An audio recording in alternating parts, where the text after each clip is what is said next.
आपसे ये आग्रह करना चाहूँगा कि हम मध्यम उम्र के जो पीढ़ी है उनसे आप क्या मार्गदर्शन या क्या सलाह देना चाहें जिससे कि हम अपने आने वाली पीढ़ी को एक सुसज्जित और व्यवस्थित समाज दे सकें। न मैं इतना वयोवृद्ध हूँ, न मैं इतना तपोवृद्ध हूँ कि मैं किसी को मार्गदर्शन कर सकूं। न मेरा वो राइट बनता है, न मेरी कोई वो हैसियत है, लेकिन हम सब मित्र हैं। ज़्यादातर हम लोग आज़ादी के बाद पैदा हुए हैं। जो लोग आज़ादी के लिए पहले पैदा हुए, उनके जीवन में देश के लिए मरने का सौभाग्य था। हमारे लिए देश के लिए मरने का सौभाग्य नहीं है, लेकिन देश के लिए जीने का सौभाग्य है और जी के दिखाना चाहिए। प्रश्न। प्रेस कॉन्फ्रेंस करेंगे क्या? नहीं, सबसे लेंगे। मोदी जी, आपने किस्सा भी सुनाया और एक सच भी बताया। आगे आकर के बैठे तभी हम समझ गए थे कि कुछ तय करके आए हो। नहीं नहीं, कुछ तय नहीं था, कोई फिक्सिंग नहीं है। मोदी जी, आपने बताया कि गुजरात में टैक्स की उगाही के लिए आपने एक नायाब रास्ता निकाला कि डमरू बजा देंगे। हमें लगता है यहाँ इतने लोग बैठे हैं जिस आस में, आज आपको बताना चाहिए डमरू ये लोग बजा देंगे। आपको दिल्ली आने से बीजेपी के भीतर कौन रोक रहा है?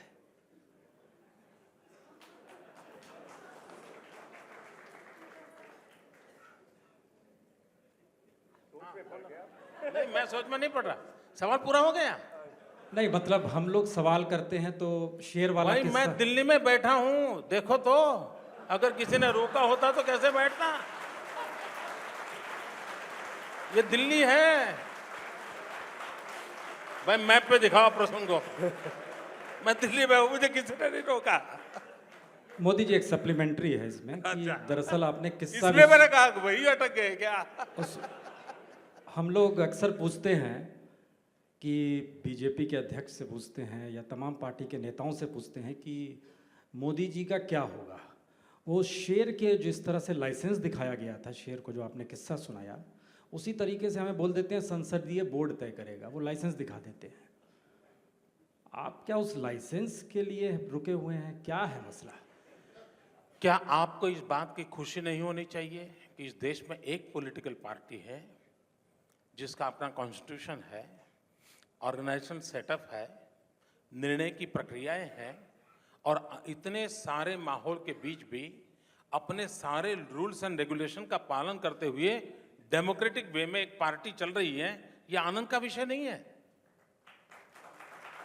आनंद होना चाहिए भैया कि yes, this is the way. ये परिवार के अंदर तय नहीं होता है। आनंद होना चाहिए आपको यार। मिस्टर गुलाब चंद।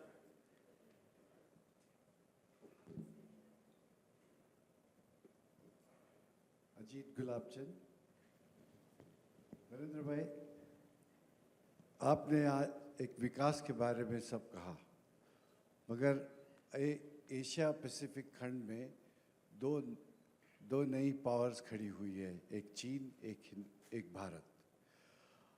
अब आर्थिक विकास दोनों में हुआ है और इसमें चाइना अभी बहुत आगे चला गया है। मिलिट्री पावर भी चाइना में इतनी बढ़ गई है कि आज अमेरिका और रूस जैसे लोग उनको एक प्रतिद्वंदी मानते हैं। आपकी क्या राय है कि पूरे देश में, पूरे दुनिया में, ग्लोबली और एशिया पैसिफिक खंड में हिंदुस्तान का जियोपॉलिटिकल स्थान क्या होगा और क्या होना चाहिए? देखिए भाई, military power and economic power का युग करीब करीब समाप्त हो चुका है। नॉलेज इज ए पावर, पूरा युग बदल चुका है। नॉलेज और इंफॉर्मेशन के आधार पर दुनिया का नेतृत्व होने वाला है। और इतिहास कहता है, भारत मानव जब जब ज्ञान युग में रहा है तब उसका नेतृत्व हिंदुस्तान ने किया है। हम 21वीं सदी, ये ज्ञान की सदी है, ये ज्ञान का युग है। और आज भी, कल तक जिस देश की कोई छवि नहीं थी, हमारे 20, 22, 24 साल के बच्चों ने कंप्यूटर पर हाथ रख करके पूरे दुनिया में देश की छवि बदल दी। तो जगत इससे प्रभावित होने वाला है। और ये मेरा साफ मानना है कि ये जो शक्ति है, उस शक्ति के पुरोधे से हम विश्व के अंदर अपनी हैसियत शक्ति बना सकते हैं। लेकिन इसका मतलब ये नहीं है कि भाई ज्ञान है, बुद्धि है, लेकिन हाथ पैर चलते नहीं, तो ऐसा नहीं चल सकता। दमखम भी तो होना चाहिए। और आज के समय में कुछ मात्रा में दमखम की आवश्यकता भी दिखती है। पिछले दिनों जो घटनाएं घटी है, उससे तो ज्यादा लगता है कि भाई कुछ कम से कम आंख तो दिखाओ। मोदी जी, आप अक्सर सरकार की पाकिस्तान नीति की आलोचना करते हैं। आप ये बताइए कि पाकिस्तान, एक मिनट, ये आधा वाक्य कहाँ से लाए? हाँ जी, ये शुरू का आधा वाक्य कहाँ से लाया? नहीं, हम ये कह रहे हैं कि जैसे फर्ज कीजिए, नहीं, आपने कहा कि आप अक्सर पाकिस्तान की आलोचना करते हैं। नहीं ये लाए कहाँ पाकिस्तान से? की नहीं, मैं बोल रहा हूँ कि भारत सरकार की पाकिस्तान को लेके जो नीति है उसकी अक्सर बीजेपी आलोचना करती है। हम आपसे जानना चाहेंगे कि कश्मीर का मसला है, पाकिस्तान से जो बायलैटरल रिलेशंस हैं, आपके हिसाब से एक आइडियल नीति क्या होनी चाहिए? सरकार को पाकिस्तान से जो खतरे हैं, दोस्ती भी है, वाजपेयी जी भी गए थे लाहौर, करगिल भी हुआ, आपके हिसाब से कैसे टैकल करना चाहिए? भारत के लिए अपने सभी, न सिर्फ पाकिस्तान, सभी पड़ोसी देशों से उत्तम, अच्छे से अच्छे रिश्ते होने चाहिए। इसमें कोई दुविधा नहीं होनी चाहिए, लेकिन हमारे हितों की रक्षा करते हुए, और जिसमें हमारे हितों की रक्षा होती है उसमें हमने आगे बढ़ना चाहिए। अब किसी ज़माने में 1962 के बाद चाइना के साथ हमारा कितना तनाव रहा, हम चाइना को कैसे देखते थे, धीरे धीरे करके जनता के बीच में चाइना के साथ संबंध बनता गया, और आज वो कटुता का माहौल नहीं है। हम सब अनुभव करते हैं, सहज रूप से बनता जा रहा है। डिप्लोमेटिक होगा, गवर्नमेंट होगा, इश्यूज होंगे, उसको अपने तरीके से हैंडल किया जाएगा। पाकिस्तान में भी अब जैसे मेरे गुजरात में मेरा कराची से बहुत सीधा नाता रहता है और बड़ा सहज नाता रहता है। हम लोगों को कोई खास कठिनाई कभी महसूस नहीं होती है जनता के लेवल पे। ये प्रेशर जितना बढ़ेगा, पाकिस्तान भी हरकतें करना बंद करेगा, जरूर बंद करेगा। General VP Malik.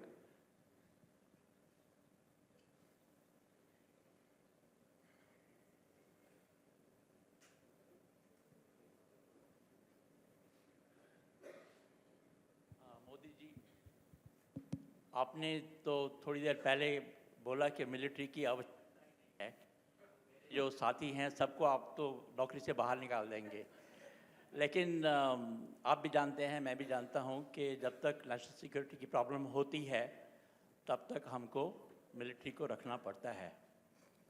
आपने बहुत अच्छी बातें बताई और अपने पर्सपेक्टिव दिए डेवलपमेंट के ऊपर, पर एक और मैं पर्सपेक्टिव आपसे जानना चाहता हूं, और वो है नेशनल सिक्योरिटी की एक और प्रॉब्लम जो हम पब्लिक में ज़्यादा डिस्कस नहीं करते हैं, और वो ये है कि इस वक्त हमारा डिफेंस बजट 2,00,000 करोड़ है।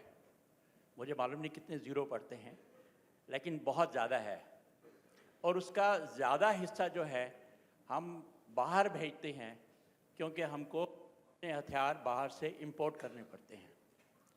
उससे करप्शन भी होती है, लेकिन इस वक्त हमारा देश 70% अपने जो हथियार हैं वो बाहर से इंपोर्ट करता है, और हमारी ताकत उसको प्रोड्यूस करने की सिर्फ 30% है। तो मैं आपसे जानना चाहता हूं कि आपका इस विषय के ऊपर क्या पर्सपेक्टिव है, कैसे आप देखते हैं? मेरा सपना है कि हम विश्व को हथियार सप्लाई करने वाले देश बनना चाहिए। हम सप्लायर बने, हम बायर न बने। और गुजरात ने इनिशिएटिव लिया है। हमने पिछले दिनों वाइब्रेंट समिट में डिफेंस इक्विपमेंट मैन्युफैक्चरिंग की दुनिया से जुड़े जितने लोग थे उन सबको बुलाया। आर्मी से भी निकले हुए लोग, नेवी से निकले हुए, एयरफोर्स से निकले हुए जो इस फील्ड में एडवाइजर का रोल कर रहे हैं उनको बुलाया, और गुजरात गवर्नमेंट। और हमने कहा कि भाई हमने अब जब ये नियम बनाया कि भाई इंडिजीनियस 30% स्कोप है ना नए रूल्स में, तो क्यों ना उसका फायदा उठाए। गुजरात एक स्पेशल पॉलिसी लेकर के आ रहा है डिफेंस इक्विपमेंट मैन्युफैक्चरिंग की इंडस्ट्रीज के लिए। उसके लिए आवश्यक जो भी सुविधाएं हम जुटाना चाहते हैं। मेरे यहाँ पिछले 3 साल से यूनिवर्सिटीज़ को मैंने कहा था कि आप इंजीनियरिंग में डिफेंस रिलेटेड इंजीनियरिंग के कोर्सेज चालू कीजिए। तो मेरे यहाँ ह्यूमन रिसोर्स डेवलपमेंट का काम ऑलरेडी पिछले 3 साल से चल रहा है, क्योंकि उसकी बड़ी रिक्वायरमेंट रहती है। और तीसरा काम मेरा चल रहा है पॉलिसी फ्रेम का, और आने वाले दिनों में हम क्लियर कट पॉलिसी लेकर के आएंगे। और आज भी हमारे देश में कई लोग, आज भी मुझे एक कंपनी के लोगों से यही मेरा दिल्ली में मिलना हुआ कि वो जहाज बनाते हैं, हवाई जहाज युद्ध के लिए। मैंने उनको ऑफर किया है, आप मेरे पास आइए गुजरात में, आपकी प्रपोजल लेकर के मैं चर्चा करूंगा। तो गुजरात उस दिशा में अपनी तैयारी कर रहा है, लेकिन और भी लोग कर सकते हैं। लेकिन मैं मलिक जी के इस बात से बहुत सहमत हूं कि भारत न सिर्फ शस्त्रास्त्रों के संबंध में सेल्फ सफिशिएंट हो, लेकिन भारत ग्लोबल मार्केट को कैप्चर करने के इरादे से आगे बढ़े। और मैं मानता हूं ये हम कर सकते हैं। इन सब चीज़ों की दुनिया को ज़रूरत है और हम कर सकते हैं। मोदी जी, आप बिजनेस के लिए इतने फ्रेंडली हो कि आप लोगों को, बिजनेसमैन को गुजरात में बुलाते हो, पर ये जो आपकी पार्टी का, और आपने भी बोला था, ये FDI मल्टी रिटेल में जो आपने इसका अपोज किया हुआ, ये क्या वजह है? इसमें मैं एक बात बोल दूं कि फॉरेन मनी और लोकल मनी, जैसे रिलायंस में भी ये रिटेल में करते हैं, उसमें क्या फ़र्क है? पहली बात है कि भारत सरकार ये भूल जाती है कि हमारा एक संघीय ढांचा है, फेडरल स्ट्रक्चर है। इन दिनों अभी तक हमारे मीडिया के मित्रों का उस तरफ ज़्यादा जान नहीं गया है, लेकिन इस सरकार ने UPA 1 और UPA 2, इसने इस देश को सबसे बड़ा जो नुकसान किया है वो फेडरल स्ट्रक्चर पर बड़े गंभीर घाव किए हैं। और भारत जैसे देश में फेडरल स्ट्रक्चर को बनाए रखना, लेटर एंड स्पिरिट में बनाए रखना, इस देश की एकता और अखंडता के लिए बहुत अनिवार्य है। FDI का डिसीजन भी अगर आगे चल करके स्टेट पर ही डिपेंड करता है, तो कम से कम स्टेट से बात तो करो। प्रधानमंत्री ने मेरी NDC की मीटिंग में हमें वादा किया था कि before taking any decision we will consult. यानी अगर आप देश में अपनी मनमर्जी से कोई निर्णय कर दो और आप राज्यों पर थोपने की दिशा में जाओगे तो एकाध काम हो भी जाएगा, लेकिन भारत के संघीय ढांचे को बहुत बड़ा नुकसान होगा।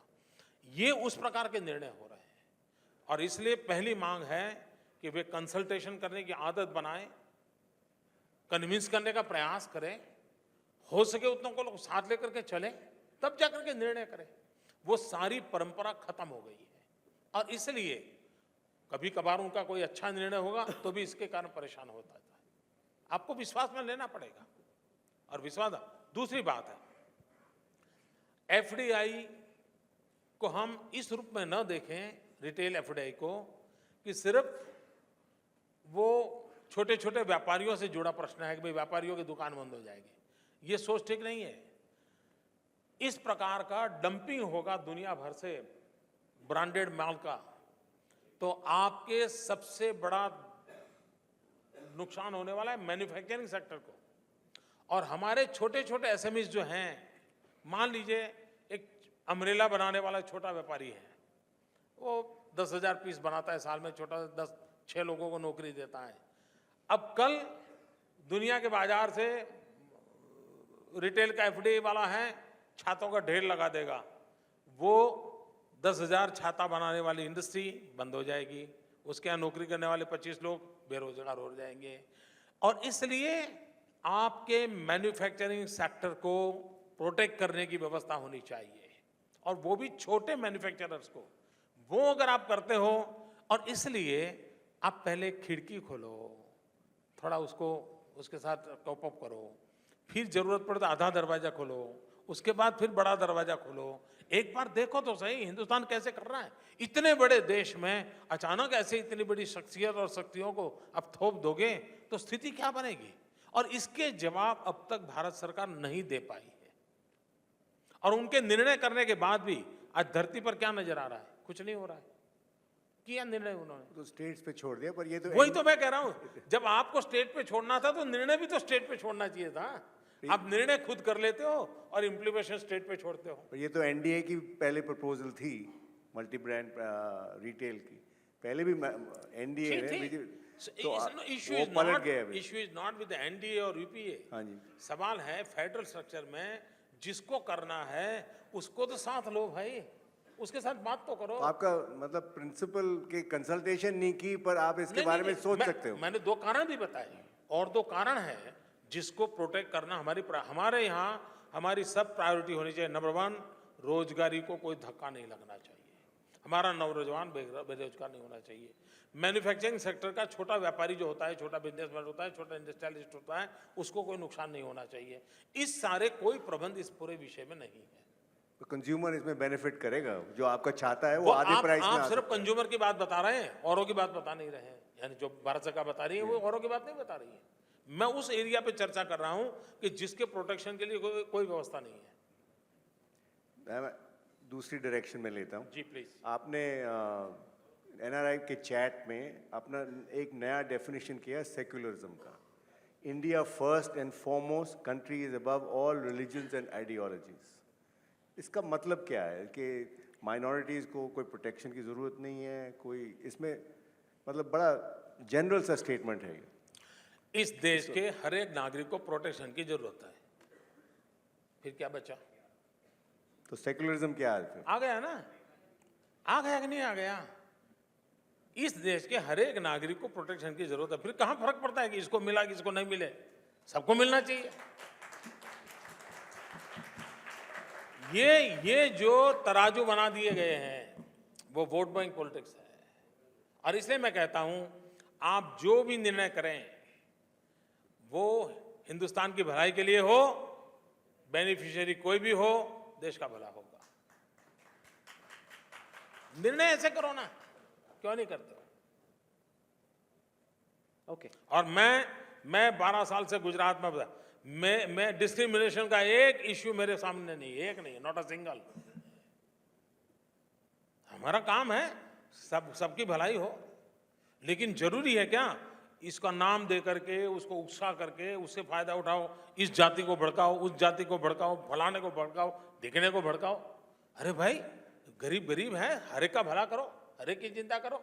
जिसकी बेटी पढ़ती नहीं है सबको अब मैं 100% एनरोलमेंट कर रहा हूं। 100% मतलब क्या हुआ? क्या जरूरत है इसको इस दरारों में बांटने की?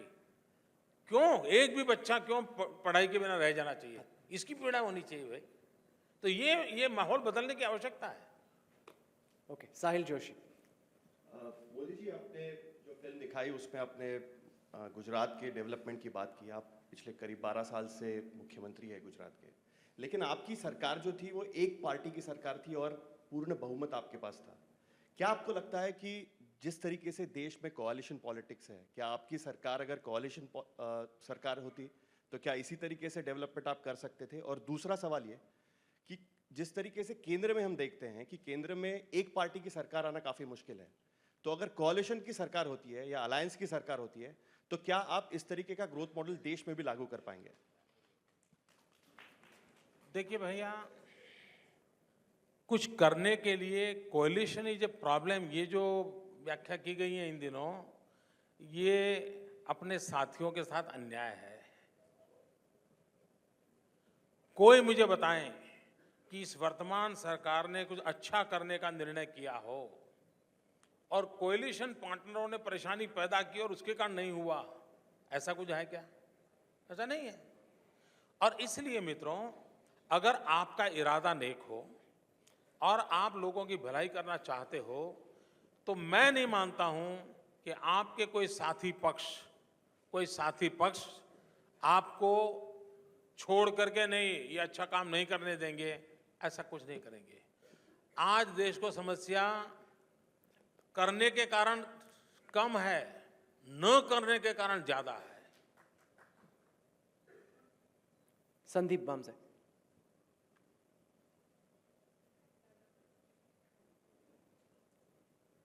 काफी हो गया मुझे लगता है। विनिवेश के मामले में आपकी क्या सोच है? यहाँ अरुण शौरी साहब बैठे हैं। एनडीए की सरकार में विनिवेश हुआ, बहुत सारी कंपनियां हैं पब्लिक सेक्टर में जो सिक हैं, जो लॉस मेकिंग हैं, उनके बारे में आपकी क्या सोच है? क्या उन्हें बेच देना चाहिए? क्या उन्हें स्ट्रेटेजिक सेल के द्वारा बेच देना चाहिए ताकि वो प्रॉफिटेबल बने और प्राइवेट सेक्टर उसमें निवेश करके उसको ठीक करे? अच्छा सवाल आपने पूछा है। देखिए, हमारे देश में ये पीएसयूज का जन्म होता है, वो मरने के लिए ही होता है, ये हम भूले नहीं। किसी का बाल मृत्यु हो जाता है, किसी का युवा होने के बाद मृत्यु हो जाता है। कोई एक परिवार को डुबो करके मरता है तो कोई 50 परिवार को डुबो के मरता है, लेकिन मरना तय है। तो एक तो ये स्थिति है। अब इसके रास्ते खोजे गए, तो क्या रास्ते खोजे गए? या तो बंद कर दो या प्राइवेटाइज कर दो, दो रास्ते खोजे गए। मित्रों, गुजरात ने एक तीसरा मॉडल दिया। मेरे यहां आप 2001 या 2 के Gujarat state fertilizer corporation, Gujarat Narmada fertilizer corporation, ये मेरी कंपनियां देखोगे, सारी कंपनियां लुढ़क चुकी थी। भूकंप का काल था, बैंकों में स्कैम हुआ था, सब कुछ तबाह हो चुका था। शेयर कैपिटल की दुनिया में हम लोग 11 रुपया 12 रुपया पे खड़े हो गए थे। और मुख्यमंत्री बनने के बाद मुझे जो सबसे पहला डेलीगेशन मिलने आया था, वो Gujarat state fertilizer corporation Baroda का कर्मचारियों का यूनियन मिलने आया था और बड़े परेशान थे। मैं गुजरात में रहता नहीं था, इसलिए मुझे जानकारियां नहीं थी। मैं 2001 तक दिल्ली में था, एनडीए सरकार में काम करता था सबके साथ, तो मुझे वहाँ की बारीकियां पता नहीं थी। मैंने कहा भाई हुआ क्या? कुछ लोग रोने लगे, बोले हमारी नौकरी चली जाएगी, हम 35 साल से यहाँ रहे, क्या होगा? मैंने कहा हुआ क्या भाई? बोले साहब ये जीएसएफसी तो खत्म हो रहा है, हमारी इतने साल हो गए, हमारी जिंदगी बर्बाद होगी।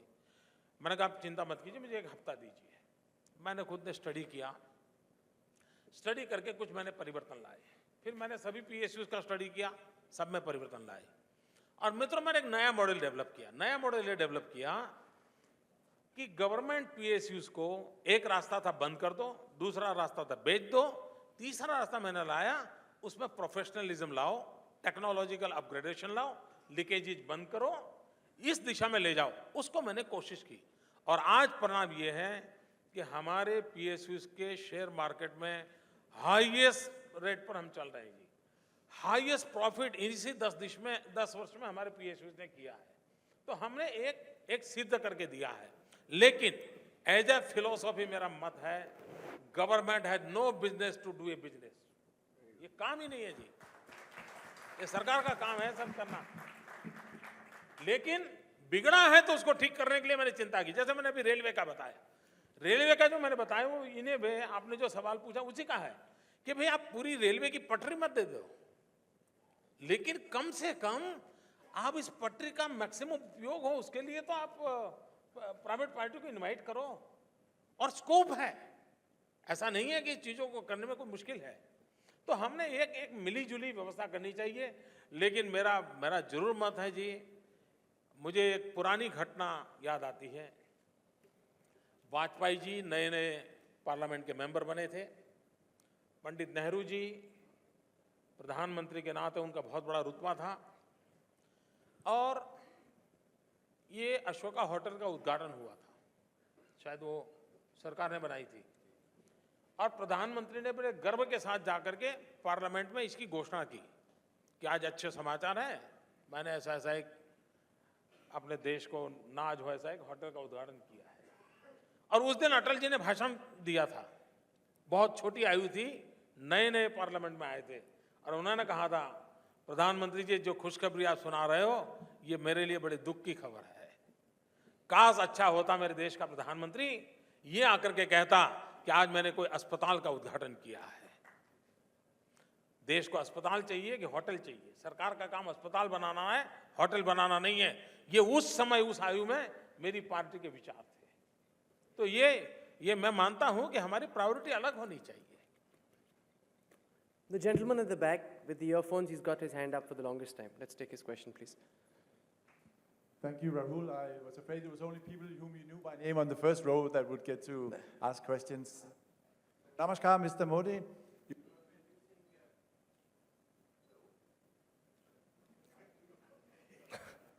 Namaskar, Mr. Modi. You've been using the word friends many times, so I will say this. Maramitra Kemcho. मजा बचो। Tumnai Muline Anand Tayo. It's nice to meet you. So, but as you can hear, my Gujarati and Hindi skills are limited, so I'll have to ask my question in English. I hope that is okay. Now, I can clearly hear that you can speak every bit like the presidential candidate you are perceived to be.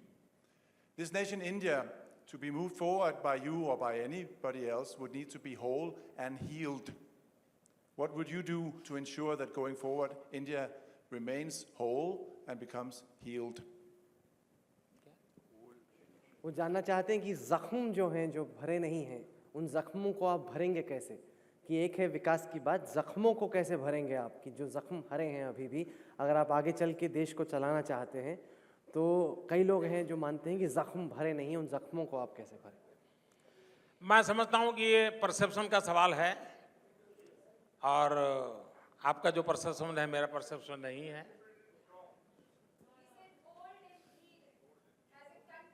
Hold, unite. Okay, let Hold. उसे बोला unite, hold.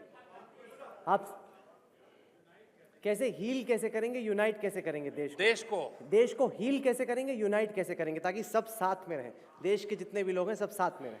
मैंने मेरे भाषण के प्रारंभ में मैंने यही कहा है कि जैसे मेरा गुजरात एक्सपीरियंस है, मैंने क्रिकेट का उदाहरण दिया। एक ऐसा देशभक्ति का ज्वार भर जाता है, कश्मीर से कन्याकुमारी तक सब लोगों को लगता है हाँ यार ये करना है, ये होना है। तो हमने हमारे देश को आगे ले जाना, ये देश का मंत्र बनाना पड़ेगा। अगर 125 करोड़ देशवासी तय करें यार हमको देश को आगे ले जाना है, आप देखिए। और मैं उदाहरण बताऊं, यह देश विदेश से गेहूं मंगवाता था। लाल बहादुर शास्त्री जी ने कहा जय जवान जय किसान, यही जमीन यही पानी यही खेत यही किसान। उसने मेहनत की, देश के अन्न का भंडार भर दिए। आज 30-30 साल हो गए, इस देश को अन्न बाहर से नहीं लाना पड़ रहा है। मतलब मोटिवेट किया, लोगों को ताकत दी, काम किया। और इसलिए आवश्यकता है एक प्रॉपर लीडरशिप की, एक विजन की, और बिना स्वार्थ को देश के लिए कुछ करने की प्रेरणा जगाने की। तो मैं समझता हूं ये चीजें कठिन नहीं है। Javed has a question.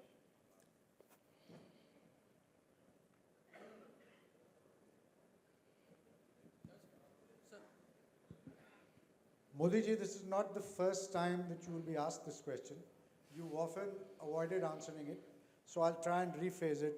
You said what happened in 2002 was unfortunate. Do you at least regret what happened under your watch? मैं समझता हूं कि इस विषय को मैं बहुत बार कह चुका हूं, बार-बार कह चुका हूं, और आप ही को लोगों को कह रहा हूं। एक बार फिर कह दीजिए। नहीं, इसलिए अब मैं चाहता हूं कि कुछ सवाल इसलिए बाकी रखूं ताकि मैं अगली बार भी बुलाओगे ना? बुलाओगे पर ये आप जवाब दे दीजिए। तो आप लोगों का काम चालू रहेगा, और देश की सुप्रीम कोर्ट जवाब दे चुकी है, देश के जनता जवाब दे चुकी है। अब मैं जवाब नहीं दूंगा तो भी चलेगा। इसमें एक बात मैं कह दूं, आप जब ये राइट्स हुए थे 2002 में, आप इसके चीफ मिनिस्टर थे गुजरात के, तो as no court has indicted you, no SIT has found you guilty in any way, but as the head of that state, do you take the responsibility of what happened? ये सारे विषय में बोल चुका हूं।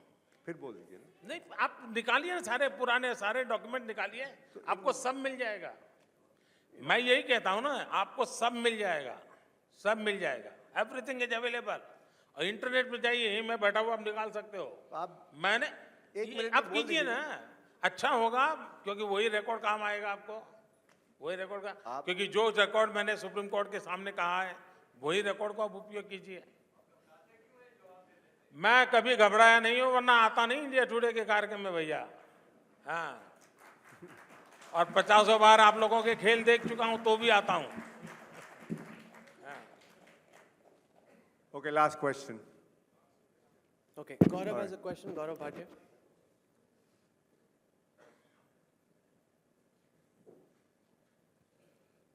मोदी जी, आपने युवा शक्ति की बात की। How to attract brightest and best to enter into politics. जैसे आईटी की बात की, युवाओं ने आईटी में दिखाया, आपने बताया जैसे। तो इंटरनल ट्रांसफॉर्मेशन, कंट्री के ट्रांसफॉर्मेशन के लिए आपने महिलाओं का एग्जांपल दिया, वैसे युवाओं के लिए क्या है? और ट्रेडिशनल इलेक्टोरल पॉलिटिक्स में जैसे money politics, muscle politics, party politics, इसमें यूथ पावर को कंट्रीब्यूट करने के लिए आप क्या कर रहे हो और क्या सलाह है हमारे जैसे यूथ के लिए? ये कहना कि आज जो पॉलिटिक्स में है सब बुद्धू है, ये उचित नहीं होगा। आज भी राजनीति में बुद्धिमान, क्षमतावान लोग हैं। और मेरा ये मत है कि हमने कोई ऐसी व्यवस्था खोजनी होगी ताकि बहुत बड़ी मात्रा में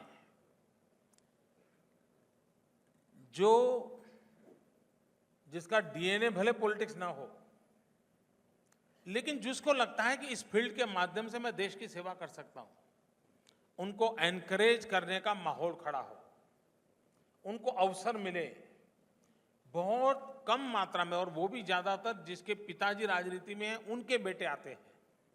वो भले पढ़े लिखे होंगे, विदेश में पढ़े लिखे होंगे, लेकिन ज्यादातर वो आते हैं।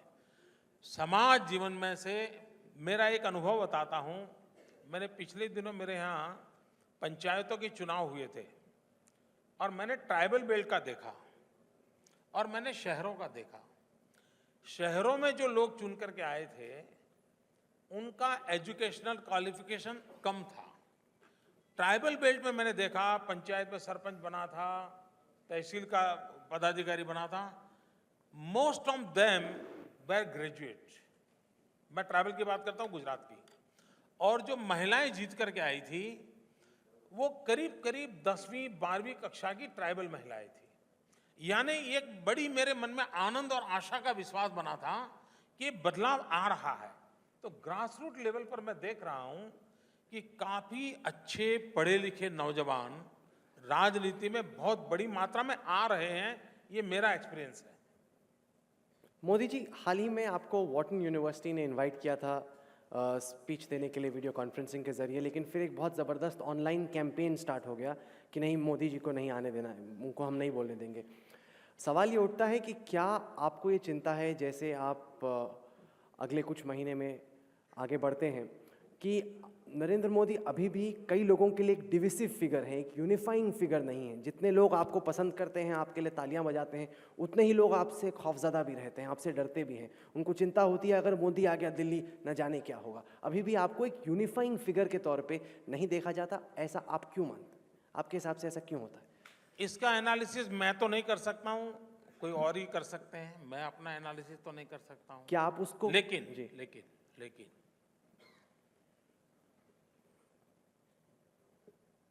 मेरे रोजमर्रा के जीवन में, मेरे काम करते जीवन में जिनसे मेरा सीधा संबंध आता है, उसमें मैंने अब तक ऐसी कोई अनुभव नहीं किया है, अब तक नहीं किया है। और फिर भी मुझ में कुछ कमी हो तो मेरे ध्यान में आएगा तो खुद सुधार करूंगा, कोई ध्यान में लाएगा तो भी सुधार करूंगा, क्योंकि अल्टीमेटली मुझे समाज का काम करना है, लोगों का काम करना है, मुझे लोगों को साथ लेके चलना है। अभी तो मेरे ध्यान में कुछ आया नहीं है और न ही मुझे ऐसा अनुभव आ रहा है। क्या आपको लगता है कि आपको आगे चलते हुए अपने काम करने के तरीके को कुछ बदलने की जरूरत है? क्योंकि कई लोग हैं, जैसे फर्ज कीजिए, मैं समझता हूं मैं अभी जो काम कर रहा हूं मेरा यूएसपी है और उसी के कारण मेरे राज्य को इतना आगे बढ़ गया हूं, मैं सफलता मिली है मुझे, तो मुझे उस यूएसपी को आगे चलाना है। और मैं नहीं मानता हूं कि मेरी यूएसपी में ऐसा कुछ गलत है जिसको आप उंगली उठा सकते हैं। क्या नरेंद्र मोदी को एलाइज ढूंढने में प्रॉब्लम होगी आपके हिसाब से? जैसे नीतीश कुमार हैं, जहां जहां पर भी मुस्लिम वोट है वहां पे क्या आपको लगता है कि एलाइज आपके साथ जुड़ेंगे नहीं? जैसे ये सब आपको ये 24 घंटे चैनल के विषय है। देश इनके आधार पर नहीं चलता, चैनलें चलती है। देश चलाने के तरीके अलग होते हैं और ये आपके हिसाब किताब काम नहीं आते।